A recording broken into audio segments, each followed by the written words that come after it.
Hello and welcome to my channel. My name is Venus and it's been a little bit, it's been a while.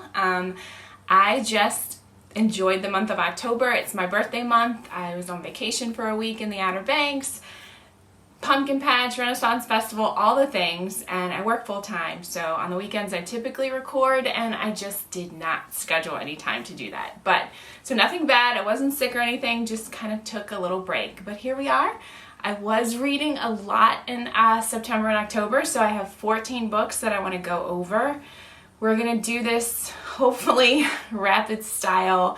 Don't want to spend too much time on each book, so maybe 1 to 2 minutes. There's probably going to be a couple books where I spend a little bit more time because I have some extra thoughts that I want to share. But without further ado, let's get started.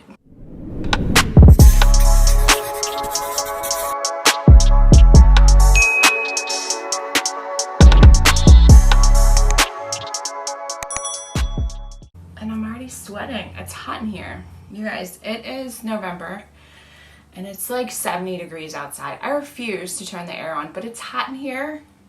I had to close the window because it's Saturday, people are outside doing stuff and they're kind of noisy, so I'm suffocating. So if I start getting a little sheen, you'll know why.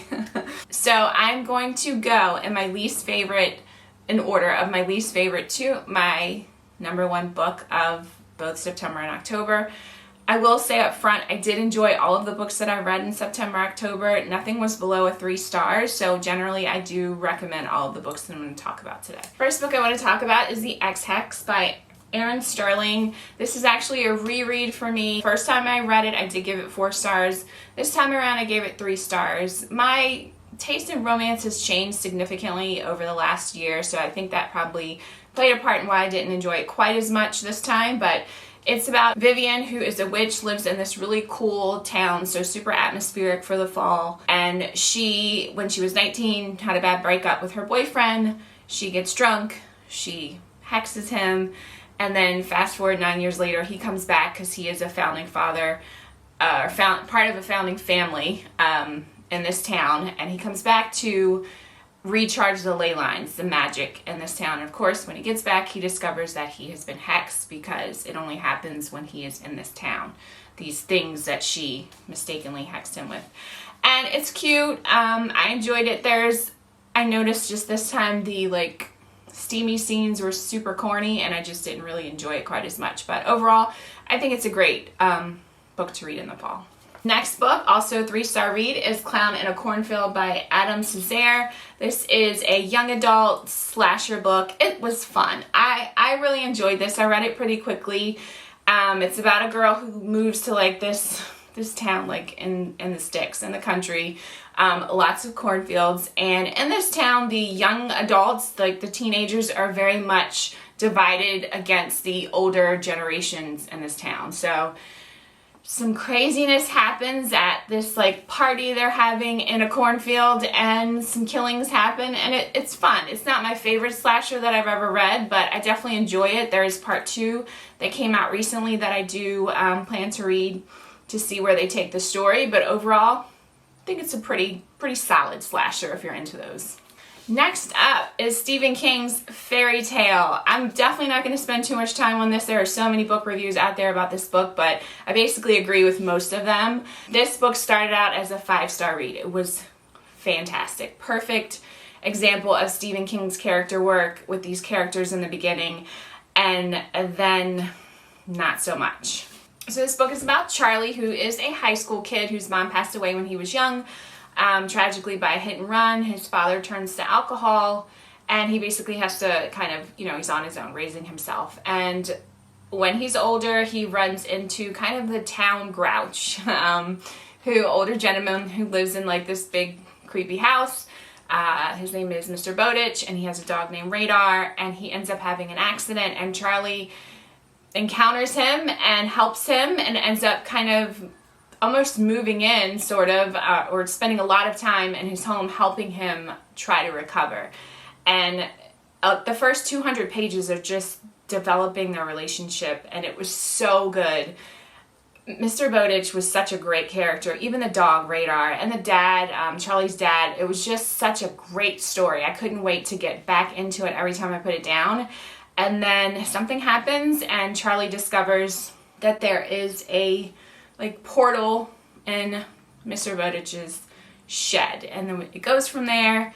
It starts to kind of jump into the fairy tale fairy tale elements of this story. Stephen King references so many different, well-known fairy tales that it becomes super annoying. The portal fantasy portion of it, I was deathly bored from. Could not wait to get this book over with. I wanted to DNF it so many times, but I hung in there. Like I said, first part of it was 5 stars. The rest of it was just so incredibly boring. So 3 stars. If you want more details, there's plenty of book reviews out there about this book. Next up is Gideon the Ninth by Tamsyn Muir, and this is Jordan from Jordan Reads, one of her favorite books, and she talks about it so much, and I just wanted to read it because she was so enthusiastic about it, and I felt like I was missing something. So I finally read it, and while I did not love it quite as much, or nearly as much as Jordan did, I do appreciate why everyone absolutely adores this series. I quickly learned while reading this that I don't care about necromancy or like skeletons, so I think that probably played a big part of the reason why I didn't like it quite as much, but I did give it 3.5 stars. So this book is marketed as like lesbian necromancers in space, basically, and sort of, I guess, yeah. Not quite as exciting as I thought it was going to be, but Gideon's character is really fun, though. I love her wittiness, her sarcasm, great character. I don't even know how to explain this book. It was just okay. That's all I'm going to say. There's like almost like a Hunger Games-esque type part of it where all the houses come together and they're competing to get this, this chance to be immortal, and killings happen and skeletons and fighting and all this stuff happens, but it's like for a long time you literally don't know what's going on, for me anyway. But it's a very popular series. I unfortunately will not be continuing on with the series because I just didn't care enough, but overall I did like the characters, so 3.5. Next up, I don't have the book. I think I listened to it on Libby or read it through Libby, but it is White Smoke by Tiffany D. Jackson. It was like a haunted house book. I think this was my first Tiffany D. Jackson book, and I really, really enjoyed it. Thank you to my subscriber who recommended this. Great book, great haunted house book. Had some themes in it of racism, which I really appreciated as well. It touched on just some really good stuff also with marijuana addiction. That was a huge part of this book also, mental health. Overall, I really enjoyed this book very, very much. I'm super excited to read her next book, The Weight of Blood, which is a Carrie retelling. I do have that from the library, so I'll probably be reading that at some point. So this book is just about this blended family. So mom is black, stepdad is white with his daughter, and then the main character and her brother. And they move into this like town where their house is literally like the only house that's not vacant. All the other houses on their street are like condemned. That's creepy on its own. And then they move into this house. Noises, doors slamming, all kinds of stuff is happening, and she writes it perfectly. There were definitely parts where I was like a little creeped out, and it was spooky, and I loved it. I did not love the ending quite as much. I kind of wish it would have went into a bit of a different direction. I'm not going to spoil it, but overall, I thought it was great, and I gave it 3.5 stars. Next up is another reread. It's My Best Friend's Exorcism by Grady Hendrix, and I love this book even more the second time. So the first time I gave it 3 stars. The second time I read it, I gave it 4 stars. I just loved it. I think going into it the first time, I was expecting it to be just strictly scary, spooky, about exorcism and demons, and it's not. This book really centers around the 2 main characters. I think it's Abby and Gretchen. Their friendship from elementary school up, for many, many years. So obviously one of them becomes possessed by a demon, and I think it's Gretchen who becomes possessed by a demon, and Abby just stands by her through all the craziness she goes through. She doesn't even really understand what is happening to her best friend, but she just wants to be there no matter what and stand by her, and it was just a really good book. It's definitely creepy. There is one part in particular that is so gross. That is seared into my brain, but I really recommend this book. It's so good. One of my favorite Grady Hendrix books. Yeah, so it's all over booktube, so definitely give it a try if you have not read it yet. Next up is this crazy book, Daisy Darker by Alice Feeney. I really enjoyed this book. I think I read it in probably 1 or 2 sittings. It's a thriller, takes place on this like spooky little house on this like secluded island. This family, the Darker family, they come together to celebrate Nana's 80th birthday. This is just a jacked up dysfunctional family. Each one of the members of the family has some crazy personality traits and drama going on with them.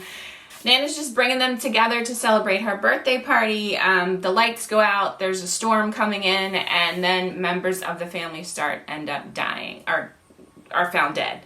And it goes from there, and I will say I did guess one of the twists very early on, probably within like the first 20 pages, but it didn't deter from the rest of the story and the rest of the twists that happen. I really like Alice Feeney's writing style. I also read Rock, Paper, Scissors by her, I think it was last year, and loved it. So definitely I think this is probably going to be an auto-buy or auto-read author for me. So definitely check this out. Go into it knowing nothing though, because of course with thrillers that's always the best way. But yeah, I gave this, what did I give this? Gave this 4 stars. Next up is a NetGalley book that I received, and that is Spells for Forgetting by Adrienne Young. And I really enjoyed this book. This caught me off guard. I wasn't expecting to like it as much as I did. I read it in like 2 to 3 sittings. But it's a murder mystery. Got a little bit of romance in it. It's got a little bit of like witchy vibes to it as well. Set on this secluded island. About August, who leaves this island at a very young, or not a young age, but I think he was like a teenager. Leaves the island as a teenager because something tragic happens that he was blamed for. He comes back many years later to kind of wrap up affairs. His mom recently passed away. And the town goes crazy because they haven't seen him and they don't want him there. And you're spending the rest of this book trying to figure out what he did, what was so terrible that he did. Of course, there's a love interest in it that he left behind when he left as a teenager. Her name is Amari, I think, and she's also trying to figure out why did he leave without, saying anything. So it goes through that and the town, and you find out all these secrets, and just a really good, perfect read for the fall. So I highly recommend it. I think it just came out, I don't remember either, late August, I think sometime in August. It just came out in October, so definitely give that a read if you happen to, definitely give that book a read. I thought it was great, so I gave that 4 stars. So this book I just kept seeing all over the place, Amari and the Night Brothers by B.B. Alston. It's a middle grade book, and it was fun. It was a fun read. I really enjoyed it. It's got just great lessons about stereotyping and racism and, assuming the worst in people before you even know them. And Amari is just such a great character. There's some supernatural, paranormal stuff in here. It really reminded me of Men in Black. Certain parts of this really did, just jumped out and reminded me so much of Men in Black. But overall, if you're looking for a middle grade book to read with some supernatural elements, I definitely recommend checking this out. The second book came out recently. I will kind of give you a little bit of a sneak peek into my November reading so far. I unfortunately did DNF the second book in this series because I didn't like it as much as the first one, but definitely check this out if you're into middle grade books. The second book is actually getting really good reviews, so it may have just been me, but for whatever reason, I just wasn't enjoying it quite as much as this one. So next up, I'm so excited. I finally finished the Farseer trilogy by Robin Hobb with Assassin's Quest. It took me forever to get through this book because I just wasn't enjoying it as much as the first 2, but it was still really good. Robin Hobb, her writing, I never at any point wanted to DNF it. It just was taking me a long time to get through it because Fitz's journey was just not quite as interesting in this book as the first two books until it gets kind of towards the end. But overall, I mean, what can I say? Robin Hobb, I am a fan. I am a fan. I cannot wait to continue on into, I think it's a Live Ship Traders trilogy. I'll be jumping back into a lot of fantasy in 2023, but it felt like such an accomplishment to finally finish this book. So, fantasy book about Fitz, who is a royal bastard, and it just goes through his life and all of the things that come with being a royal assassin. And this is the final book in that trilogy, and again, like I said, I just didn't enjoy it quite as much, but it was still good. I mean, when you compare it to the other two, it's still a really good, solid book, but compared to the other two, not my favorite. I will say the second book was my favorite, then the first, and then this one comes in last. But overall, huge fan of Robin Hobb. Her writing is so good, and there were some parts of this at the end that I wasn't expecting, so that was a cool surprise. Fitz, I've got to talk about Fitz and how Robin Hobb, every time there's a female character that is introduced to this man, they throw themselves at Fitz, and I just don't get those kind of vibes from him whatsoever. He is not like this character where I'm like, oh man, he's a ladies' man in any way whatsoever, but Robin Hobb, these women characters throw themselves at him, and he is so ambivalent about it that it is hilarious. So I just thought that was funny. But overall, fantastic series. Highly recommend it. And I feel super accomplished that I finally finished the Farseer trilogy. 4 stars. I gave this book 4 stars.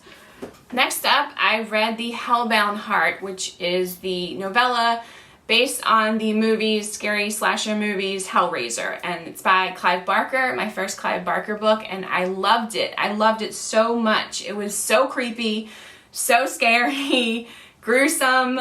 Pinhead is not really in it though, which is, I guess they just created that character for the series. I don't even remember them. Maybe they may have described a character with pins in his head. I can't remember, but if they did, it was very brief.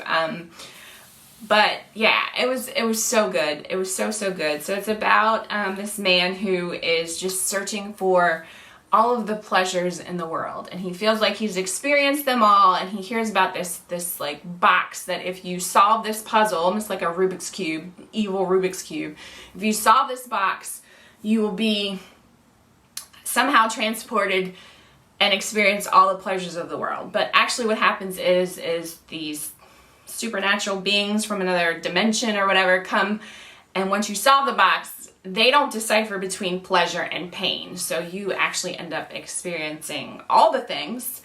And so I can't remember, I think his name was Frank. I think that was his name.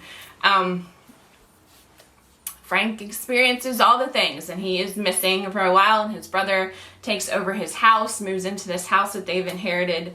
I think they inherited, I can't remember, but moves into his house with his wife. His wife has her own secrets, and it goes from there. It's crazy. It's a short, like, I think it was only like 120 pages, but I loved it. I ate it up. It was so good. And then I went and watched Hellraiser after I finished it. I watched Hellraiser as a child. It scared the hell out of me. And this time, it's got all the 80s vibes. It's got all the 80s vibes. But I can appreciate it for what it is. It definitely had some like gruesome parts in it that I don't know, they haven't remade Hellraiser, have they? If they remade it with, technology nowadays, it would be so nasty. But I highly recommend it. Very much enjoyed Clive Barker's writing and can't wait to read more of his books. Gave it 4 stars. Next up is It by Stephen King. I actually finished this book on Halloween. What a ride this was. 1,100 pages later. Does this book need to be 1,100 pages? No, it does not. Not at all. Stephen King goes into a great detail about the town Derry and its history and all the things that I could have done without. But at the core of it, the story is about Pennywise, this evil entity just haunting and terrorizing this town.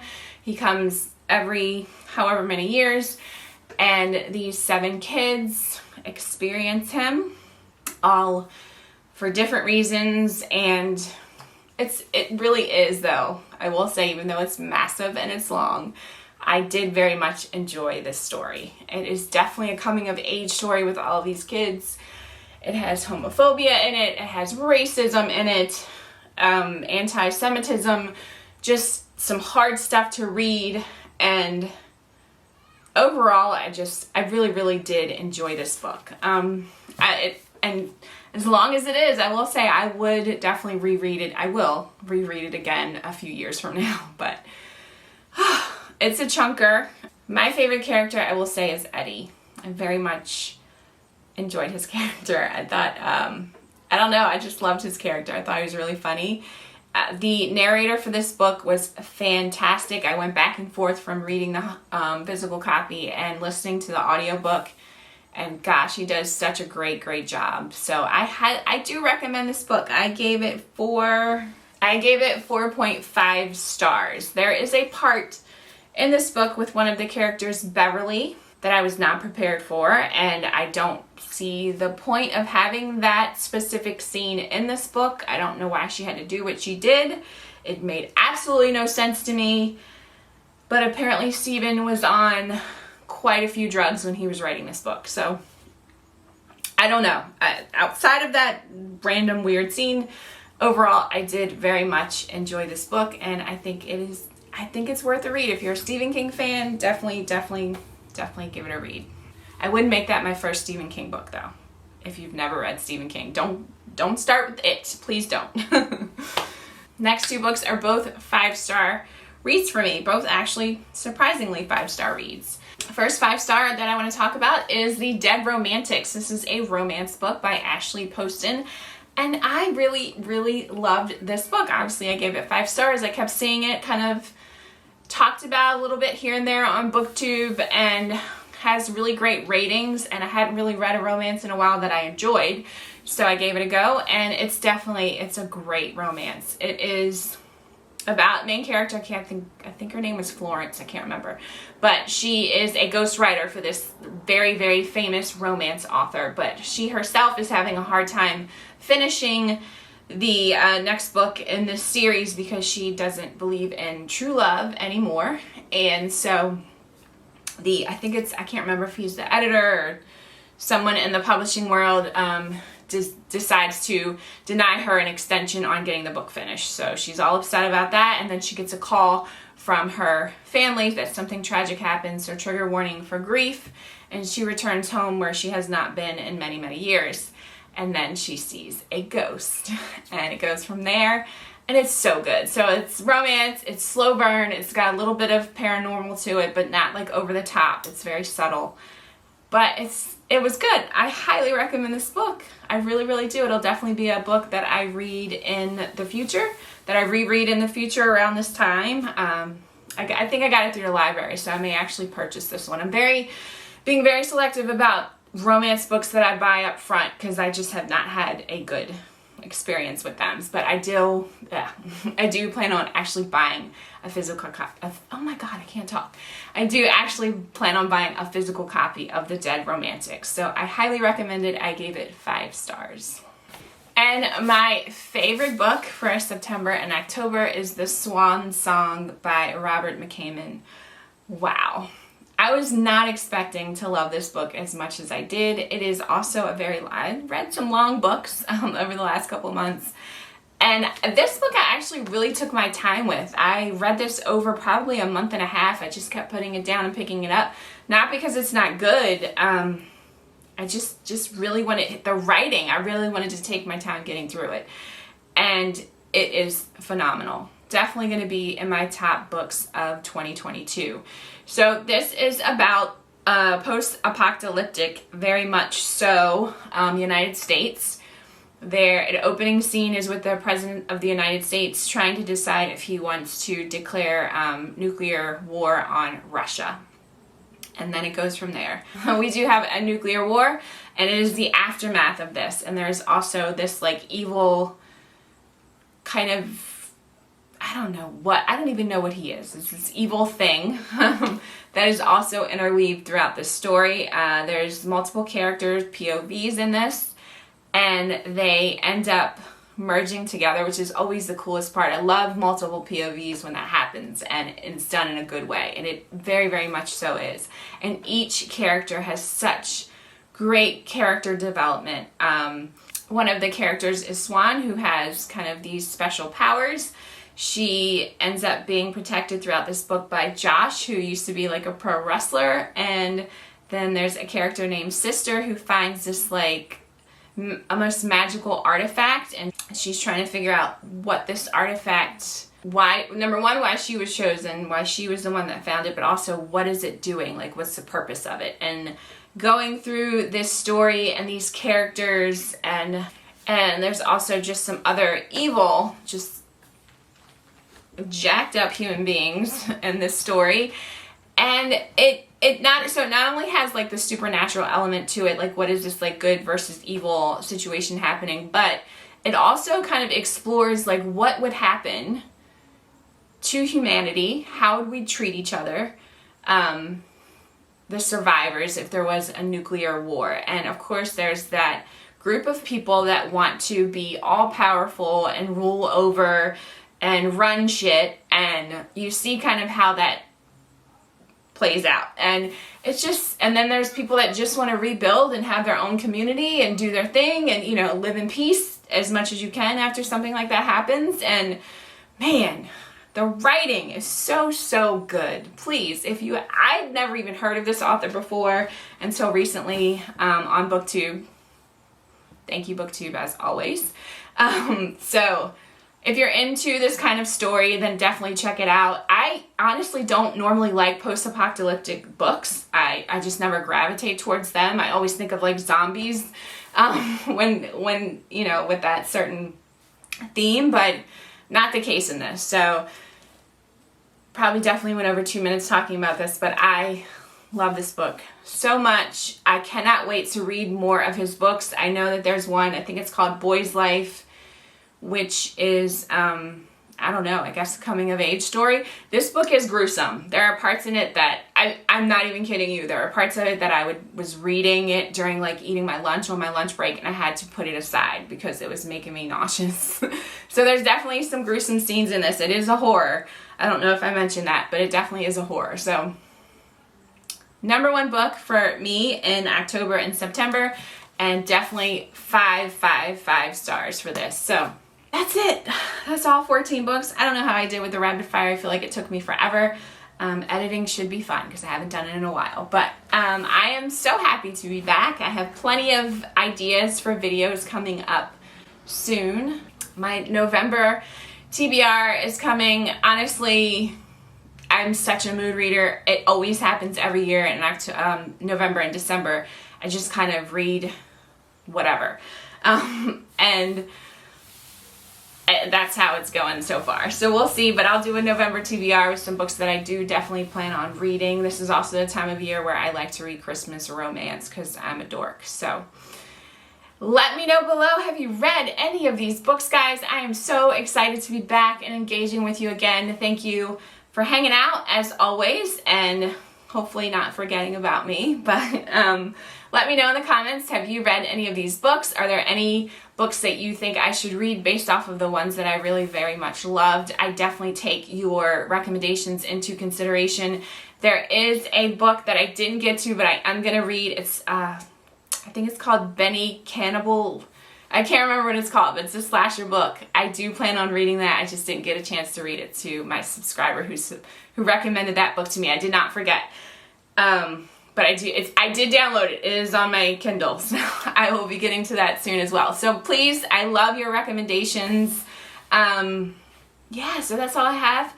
Until next time, guys, I hope you have a fantastic day, and I will see you again soon. See ya.